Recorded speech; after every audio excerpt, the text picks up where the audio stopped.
दिल्ली में EV policy लिया है पॉल्यूशन कम करने के लिए, इसके लिए सैल्यूट है। दिल्ली में इस समय पे मेरा खुद का बिजली का बिल 40 रुपया है अप्रैल का, 510 रुपया आया है मई का। ईवी पे डिपेंड होते हैं तो यह पॉल्यूशन कम करता है। स्वदेशी बिजली हम खुद ही उपलब्ध करा रहे हैं, खुद ही बना रहे हैं। ईवी की पॉलिसी भी हम ला रहे हैं जिसमें सब्सिडी देके दिल्ली में, अब दिल्ली में तो मिल रही है सब्सिडी, पंजाब में नहीं मिल रही। अभी मेरी किससे बात हो रही थी, अरे यार रेखा गुप्ता जी ईवी पॉलिसी ले आई, ये पॉलिसी पंजाब में क्यों नहीं लागू होती। तो यह बहुत बड़ा रेवोल्यूशन है, इससे पॉल्यूशन भी कम होगा और लोगों को सुविधाएं मिलेगी साउंड पॉल्यूशन से भी। 18 महीने में कितना बदला दिल्ली। तो यमुना का चक्कर लगा आइए, अटल कैंटीन का चक्कर लगा के आ जाइए, आयुष्मान केंद्र का चक्कर लगा के आ जाइए, देखना है क्या बदला। दिल्ली के बसों का चक्कर लगा के आ जाइए, देखना है क्या बदला। तो दिल्ली के मॉनसून का इंतजार कीजिए, अपने आप समझ आ जाएगा। दिल्ली की हवा को प्रदूषित होने से रोकने के लिए लंबे समय से कई सारे दावे चल रहे हैं। सरकार फिर से एक बार नए दावे लेकर आई है। दिल्ली सरकार का कहना है कि ईवी पॉलिसी को हम बढ़ावा देंगे जिससे दिल्ली की हवा दूषित होने से बचेगी। अब इस पर कई सारे अलग अलग गाड़ियों पर अलग अलग डिस्काउंट लाया गया। सरकार का दावा है कि हम चार्जिंग पॉइंट भी हजारों की संख्या में बनाएंगे जिससे तमाम व्हीकल्स वाले को कोई दिक्कत ना हो।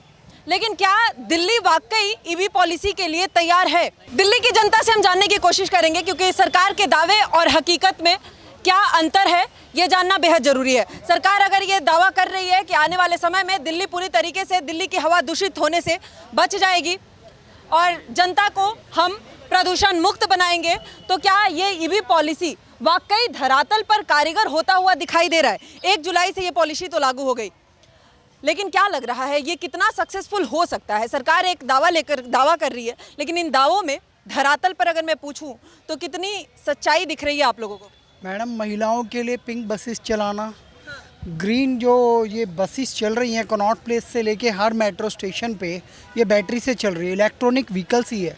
जिस ईवी की बात रेखा गुप्ता जी कर रही हैं ये केजरीवाल के तरह ढकोसलेबाजी नहीं है कि बोल के सिर्फ एक पॉल्यूशन के लिए उन्होंने वो लगाया था एक क्या ओड इवन वगैरह, तो नौटंकी था। पॉल्यूशन कंट्रोल करने के लिए स्मोक टावर वो आज तक बंद पड़ा हुआ है, आज तक बंद पड़ा है। और इन्होंने तो यहाँ से पानी का छिड़काव कर दिया, जो लाइटें होती हैं स्ट्रीट लाइट, इसमें छोटे छोटे पाइप लगा के पानी का छिड़काव तक करा दिया, क्योंकि हाईवे से जितना भी धूल उड़ता है, धूल के कण से भी पॉल्यूशन फैलता है। अब उसी पे एक इनिशिएटिव है ईवी पे सब्सिडी देना, इलेक्ट्रॉनिक व्हीकल पे। आप पता है पंजाब सबसे ज़्यादा पराली का धुआं वहाँ से आता है, हरियाणा और पंजाब से। पंजाब में कोई सब्सिडी नहीं है, पंजाब में कोई रेवोल्यूशनरी स्टेप नहीं है, चाहे वो केजरीवाल हो चाहे वो भगवंत मान हो, ये लोग सिर्फ धोखा दे रहे हैं। वहाँ महिलाओं को 5 साल तक 1 रुपया नहीं दिया, अब 1-1 हज़ार देने का नाटक कर रहे हैं। और दिल्ली में रेखा गुप्ता सरकार ने अटल बिहारी वाजपेयी जी के नाम से जो भोजन का 5 रुपये में भोजन देने का प्रबंध किया वो चालू कर दिया। दिल्ली में ईवी पॉलिसी लिया है पॉल्यूशन कम करने के लिए, इसके लिए सैल्यूट है। दिल्ली में इस समय पे मेरा खुद का बिजली का बिल 40 रुपया है अप्रैल का, 510 रुपया आया है मई का। और जब आम आदमी पार्टी की सरकार थी मैं 3500 का, 4000 का, 5000 तक का बिल दिखा दूंगा आपको 3 महीने का अपना। तो बहुत सारा अंतर केजरीवाल में और इनमें है और वो मुझे प्रैक्टिकली देखने को मिल रहा है। सबसे बड़ी बात है नालियों की सफाई जो 45 साल बाद हो रही है।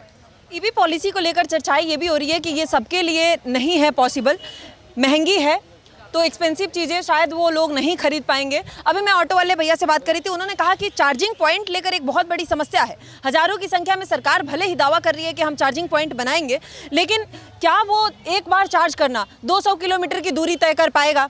क्योंकि हर 2 घंटे पे चार्जिंग करना पॉसिबल नहीं है, टाइम कंज्यूमिंग प्रोसेस है।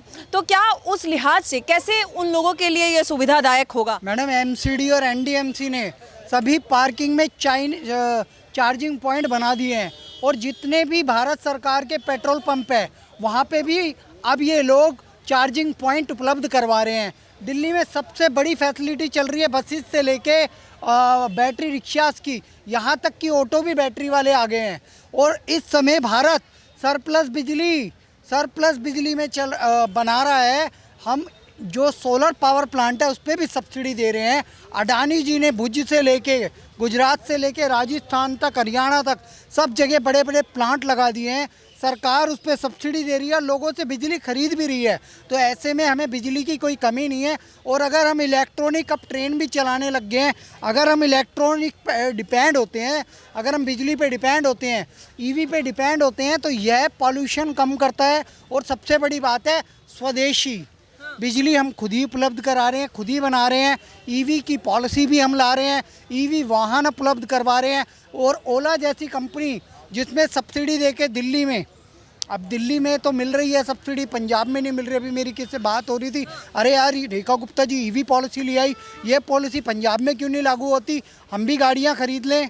लेकिन पंजाब में दोगली और दोहरा रवैया रखने वाली सरकार है, जो केंद्र सरकार की पॉलिसी को लागू नहीं होने देती, जैसे ममता बनर्जी नहीं होने देती थी। तो रेखा गुप्ता जी के इस फैसले का स्वागत है। ईवी रेवोल्यूशन अगर रेखा गुप्ता जी कर रही हैं तो यह बहुत बड़ा रेवोल्यूशन है। इससे पॉल्यूशन भी कम होगा और लोगों को सुविधाएं मिलेगी, साउंड पॉल्यूशन से भी और वायु प्रदूषण से भी। तो ये ईवी पॉलिसी सरकार का जो दावा है कि साउंड पॉल्यूशन से लेकर वायु पॉल्यूशन तक सब कम होगा, साथ ही साथ दावा ये भी किया जा रहा है कि बहुत सारे लोगों के लिए रोजगार भी उत्पन्न होगा। जैसे कि अगर चार्जिंग पॉइंट बनते हैं तो वहाँ पर लोगों को रोजगार मिलेगा। तमाम वो लोग जो सब्सिडी मिल रहा है उससे शायद लोग खरीदने में भी लोगों के लिए आसानी होगी। लेकिन ये क्या वाकई लग रहा है कि पॉल्यूशन कंट्रोल करेगा? जो सरकार का दावा है कि लोगों को रोजगार भी इससे उत्पन्न होगा, क्या इन सब बातों में लग रहा है दिल्ली की जनता को लग रहा है उनके लिए फायदेमंद है ये? बिल्कुल फ़ायदेमंद है। केजरीवाल साहब लाए थे लिकर पॉलिसी और ये यहाँ आ गई ईवी पॉलिसी। ठीक है ना, पॉलिसी में फ़र्क है, लेकिन वो जनता को बर्बाद करने के लिए थी और जनता को संवारने के लिए पॉलिसी। हाँ, पॉल्यूशन फ्री हो जाएगा दिल्ली से? पॉल्यूशन फ्री देखिए, छोटी सी एक बात है, वो लाए थे ऑडी-1, कितना कारगर रहा। बहुत लोग कह रहे हैं कि ऑडी-1 ज़्यादा बेटर था, ईवी पॉलिसी उतना बेटर नहीं है। पहली बात वो लोग कह रहे हैं जो उनके दम पे जीते थे। अच्छा, ईवी पॉलिसी एक छोटी सी चीज़ है। ईवी पॉलिसी में क्या दिक्कत है, वो 1 साल के लिए लाए हैं, ताउम्र के लिए नहीं है। सक्सेस होगी तो उसको आगे कंटिन्यू करेंगे, नहीं तो उसको वापस ले लेंगे। सक्सेस हो पाएगा? समय बताएगा। और 28 तक कहा जा रहा है कि दिल्ली पूरे तरीके से ईवी पे डिपेंडेंट हो जाएगी, डीजल पेट्रोल पे डिपेंडेंसी कम हो जाएगी और लोगों के लिए ये प्रदूषण मुक्त दिल्ली हो जाएगा। देखिए, प्रदूषण मुक्त दिल्ली तो नहीं हो सकता, इसको तो नहीं हो सकता, ये आज नहीं कभी भी ना पीछे, क्योंकि पोल्यूशन कहीं ना कहीं होता है। ठीक है, अब केजरीवाल साहब ने क्या कहा था, दिवाली पे पटाखे बैन कर दो, पोल्यूशन है। ईद पे बकरे बंद क्यों नहीं कराए थे आपने? पोल्यूशन तो उससे भी होता है ना। कैसे देखते हैं सर दिल्ली गवर्नमेंट की नई पॉलिसी, ईवी पॉलिसी कितना कारगर होगा प्रदूषण फ्री करने में और दिल्ली कितना उसके लिए तैयार है? देखिए, दिल्ली में जो इतना पर्यावरण प्रदूषण होता है, चाहे ध्वनि प्रदूषण हो, चाहे किसी भी प्रकार का प्रदूषण हो, सबसे ज़्यादा वो जितने जो परिवहन के साधन हैं, सार्वजनिक परिवहन के साधन हैं, उन्हीं से होता है। हाँ। तो अगर ईवी इलेक्ट्रॉनिक व्हीकल्स जो चीज़ें आया है रूल्स, ये बहुत बढ़िया है। दिल्ली को प्रदूषण से मुक्ति मिलेगी और मुक्ति क्या पूरी तरीके से नहीं मिलेगी, लेकिन फिलहाल बहुत कुछ उससे प्रदूषण कम होगा। तो बहुत सराहनीय कदम है ये, इसका स्वागत करना चाहिए। अच्छा, लोगों की समस्याएं जो है, जैसे ऑटो चालक, उनका कहना है कि ये जब आएगा तो हम अगर 200 मीटर की दूरी तय नहीं कर पाएंगे तो ये एक समस्यादायक है और हमें एक्सेप्ट करने में, लोगों को एक्सेप्ट करने में कहीं ना कहीं समस्याएं हो रही है। नहीं, देखिए, कोई भी चीज़ रूल रेगुलेशन आता है तो कुछ ना कुछ, जहाँ पर 80% फ़ायदे रहते हैं, 20% नुकसान भी रहते हैं। हाँ। लेकिन ये देखना चाहिए कि फ़ायदे कितने % हैं। हाँ। तो फ़ायदा ज़्यादा है, जिस तरफ जो है सबसे ज़्यादा फ़ायदा होने वाला है। तो हर चीज़ को लेके आप नहीं, हर नकारात्मक चीज़ को लेके नहीं चल सकते हैं, सकारात्मक चीज़ को लेके चलना चाहिए।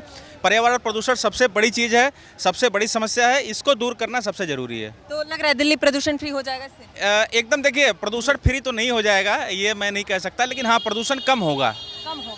लग रहा है ईवी पॉलिसी बेटर है, दिल्ली उसके लिए तैयार है? देखिए, तैयार होना पड़ेगा दिल्ली को। हाँ। अगर सांस लेना है, स्वच्छ सांस चाहिए और हर परिवार यहाँ रहता है। हाँ। जिसको ये पसंद हो ना पसंद हो। हाँ। लेकिन सांस तो सभी लेते हैं ना। सांस सुरक्षित और स्वस्थ सांस लेने के लिए ये अपनाना ही पड़ेगा ईवी पॉलिसी। ईवी पॉलिसी अपनाना पड़ेगा। कैसा है दिल्ली सरकार, रेखा गुप्ता का ईवी पॉलिसी?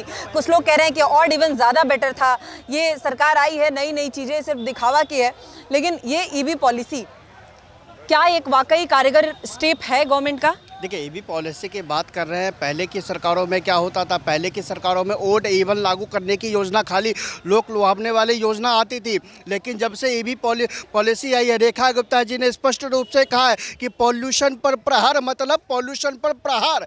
पहले की सरकार क्या करती थी, पॉल्यूशन पर बहाना बनाने का काम करती थी। पहले की सरकार क्या करती थी, पॉल्यूशन पर केंद्र सरकार को टारगेट करने का काम करती थी और अपने हाथों को खड़ा करने का काम करती थी। लेकिन रेखा गुप्ता जी की जब से सरकार आई है, उन्होंने इस दायित्व को समझा है, जिम्मेवारी को समझा है और पॉल्यूशन पर के जैसे प्रहार हो सकता है उस एंगल से प्रहार करने का प्रयास कर रही है। यहाँ तक कि केवल ईवी गाड़ी आम पब्लिकों के लिए नहीं, इलेक्ट्रिकल व्हीकल बस भी देने का काम आम जनता के लिए किया है मैडम।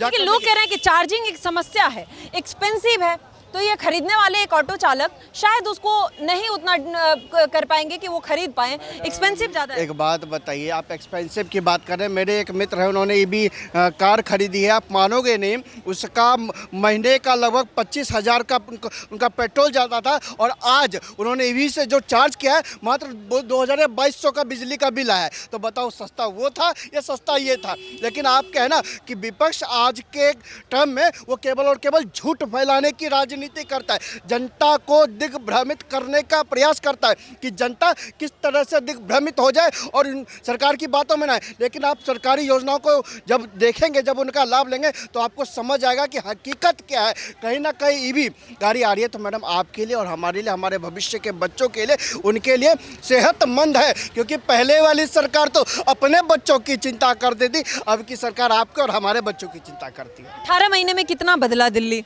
मैडम 18 महीने में कितना बदला दिल्ली, तो चले जाइए, अगर जाकर देखना हो कितना बदला तो यमुना का चक्कर लगा आइए। अगर देखना है कितना बदला तो ये अटल कैंटीन का चक्कर लगा के आ जाइए, देखना है कितना बदला। आयुष्मान केंद्र का चक्कर लगा के आ जाइए, देखना है क्या बदला। दिल्ली के बसों का चक्कर लगा के आ जाइए, देखना है क्या बदला। दिल्ली की सड़कों का चक्कर लगा के आ जाइए, देखना है क्या बदला। तो जाकर आप राशन की दुकानों में, राशन सेंटरों पे खड़े हो जाइए, अगर आपको देखना हो क्या बदला है तो हर एक नाले नालियों को जाकर देख लीजिए, देखना है क्या बदला। तो दिल्ली के मॉनसून का इंतजार कीजिए, अपने आप समझ आ जाएगा कि क्या बदला है और क्या नहीं बदला। मानसून के लिए रेडी है दिल्ली? मैडम मॉनसून के लिए रेडी नहीं है, मॉनसून का इंतजार कर रही है दिल्ली। अच्छा। वो ऐसा इंतजार करिए कि पहले तो मॉनसून आता था तो एक डर लगता था कि न जाने कौन सा गटर खुला होगा या किस जगह पानी भरा वहाँ करंट दौड़ जाएगा। लेकिन अब ऐसी कोई व्यवस्था नहीं है मैडम। Minto bridge